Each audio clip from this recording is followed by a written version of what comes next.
High student, welcome to our channel Gurukul. আজ আমি তোমাদের জন্য কিছু ইম্পর্টেন্ট মাধ্যমিকে আসার মতো নোটিশ রাইটিং নিয়ে এসেছি।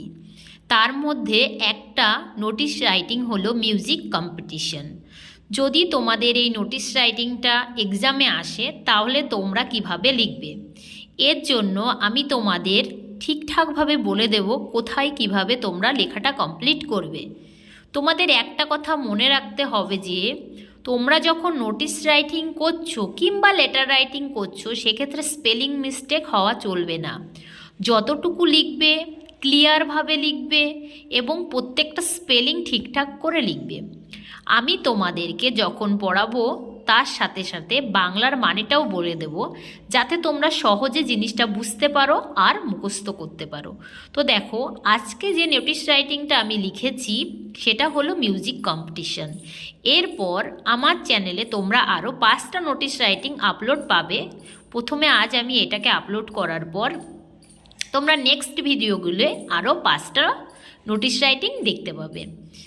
দেখো, একটা নোটিশ রাইটিং থেকে আমরা 5টা কিংবা 6টা সেম টাইপের নোটিশ রাইটিং কী করে লিখব সেটাই এখন বলার বিষয়। তো দেখো, ফার্স্টে আমরা যেটা করব, সবার ফার্স্টে আমরা নোটিশ লিখেছি।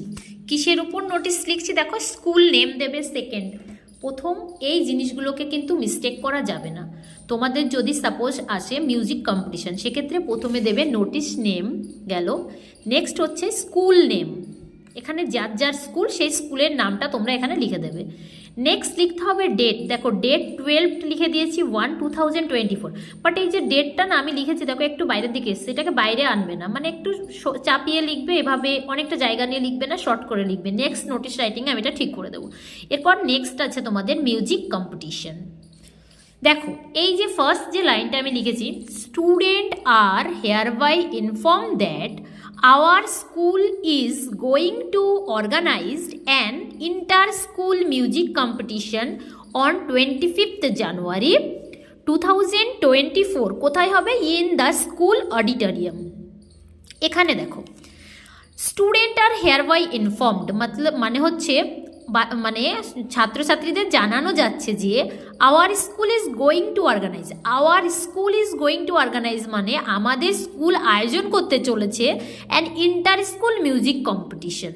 কবে? On 25 January 2024 in the school auditorium. এখানে দেখো, যেহেতু এটা মিউজিক কম্পিটিশন নিশ্চয়ই এটা অডিটোরিয়াম হবে, আমরা এখানে গ্রাউন্ড লিখবো না। কোন নোটিশে আমরা গ্রাউন্ড বা স্কুল ক্যাম্পাস লিখবো সেটা আমি নেক্সট নোটিশে তোমাদের বলে দেবো। তাহলে তোমরা কি লিখবে, যদি মিউজিক কম্পিটিশন হয় বা ড্যান্স কম্পিটিশনও দিতে পারে সেক্ষেত্রে তোমরা লিখবে auditorium.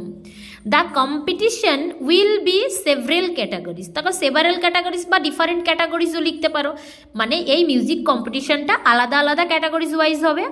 Of music, student of class 5 to 12 can participate in this competition. তাহলে এটা কি বলছি, স্টুডেন্ট আর দেখো the competition will be several category আলাদা আলাদা হবে। Of music, student of class 5 to 10 can participate in this competition মানে ইন দ্য কম্পিটিশন। এই কম্পিটিশনে ক্লাস 5 থেকে 12 পর্যন্ত স্টুডেন্টরা পার্টিসিপেট করতে পারবে।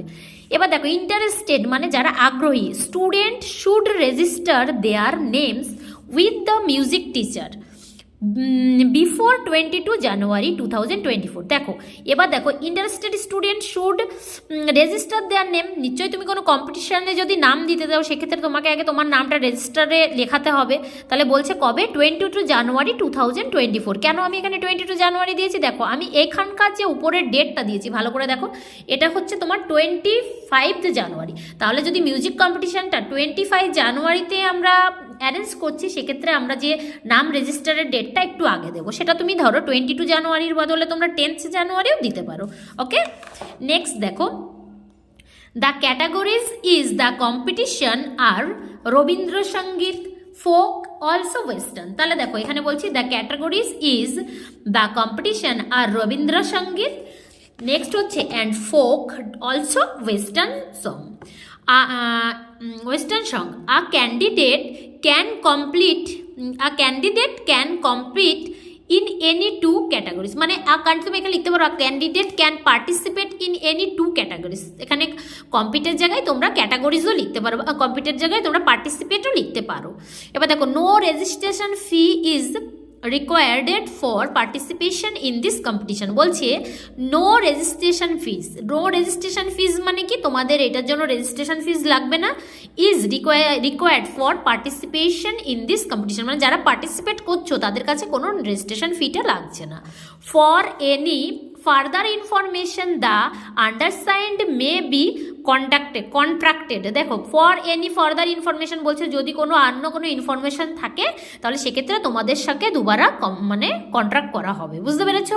এবার দেখো স্টুডেন্ট সেক্রেটারি, এখানে কালচারাল কমিটি, এখানে স্কুল নেমটা দিয়ে দেবে, যে যে স্কুলে পড়ো সেই স্কুলের নামটা দিয়ে দিলে। আর এখানে দেখো কাউন্টার সাইন, যে কাউন্টার সাইনটা কে করবে, হেডমাস্টার, এটা হেডমাস্টার লিখবে, ঠিক আছে, সেমভাবে লিখবে। এবার দেখো তোমাদের আমার বলার বিষয় হচ্ছে, তোমরা যখন নোটিশ রাইটিং লিখছো মানে তোমরা না স্পেলিং মিস্টেক করবে না, সেক্ষেত্রে আমি কিছু স্পেলিংয়ের তোমাদের চার্ট দিয়ে দেবো। এক্ষেত্রে তোমরা ওই স্পেলিংগুলো বাড়িতে 10 বার 12 বার ভালো করে প্র্যাকটিস করো, কারণ একটা যদি নোটিশ রাইটিং তোমরা কমপ্লিট করতে পারো সেক্ষেত্রে তোমরা অন্য নোটিশ রাইটিংগুলো কমপ্লিট করতে পারবে, এবং ওই নোটিশ রাইটিংয়ে তোমাদের স্পেলিং মিস্টেক হওয়ার চান্সটা খুব কম থাকবে। ওকে, তো আজ এই পর্যন্ত থাক, আমি আসবো আমার নেক্সট ভিডিও নিয়ে। ওকে।